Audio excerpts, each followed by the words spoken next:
अस्सलाम वालेकुम। 11 न्यूज़ पाकिस्तान के साथ मैं हूं फातिमा महर। चलते हैं आज की अहम खबरों की तरफ। 11 न्यूज़ के पाकिस्तान के डिस्ट्रिक्ट ब्यूरो चीफ सीनियर सहाफ़ी and staff reporter Syed Javed Bukhari की रिपोर्ट के मुताबिक लोधरा हल्का N154 के 2 उम्मीदवारों के दरमियान इलेक्शन सख्त मुकाबला हुआ था।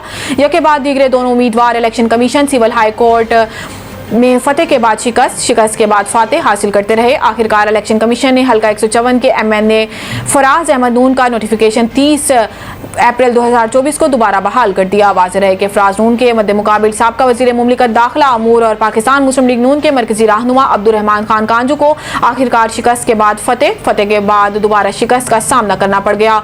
सोने पे सुहागा पाकिस्तान की कौमी असम्बली में दोनों ने बाहैसियत मेंबर कौमी असम्बली हलफ भी उठा चुके थे। बिस्मिल्लाहिर्रहमानिर्रहीम। अस्सलाम वालेकुम। उम्मीद करता हूँ आप सब खैरियत से होंगे।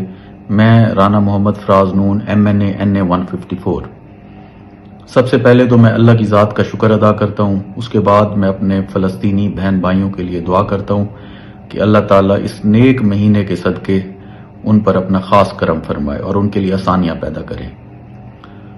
उसके बाद मैं बात करना चाहूँगा अपने हल्के के हवाले से। देखें, अल्हम्दुलिल्लाह अल्लाह ताला ने 8 फरवरी को मुझे यहाँ से MNA मुंतखब किया। उसके बाद जो सिलसिला चला, रिकाउंटिंग जो कराई गई मेरे खिलाफ, गैर कानूनी रिकाउंटिंग, और उसके बाद जो अदालतों में सिलसिला चलता रहा, रिकाउंटिंग आपके सामने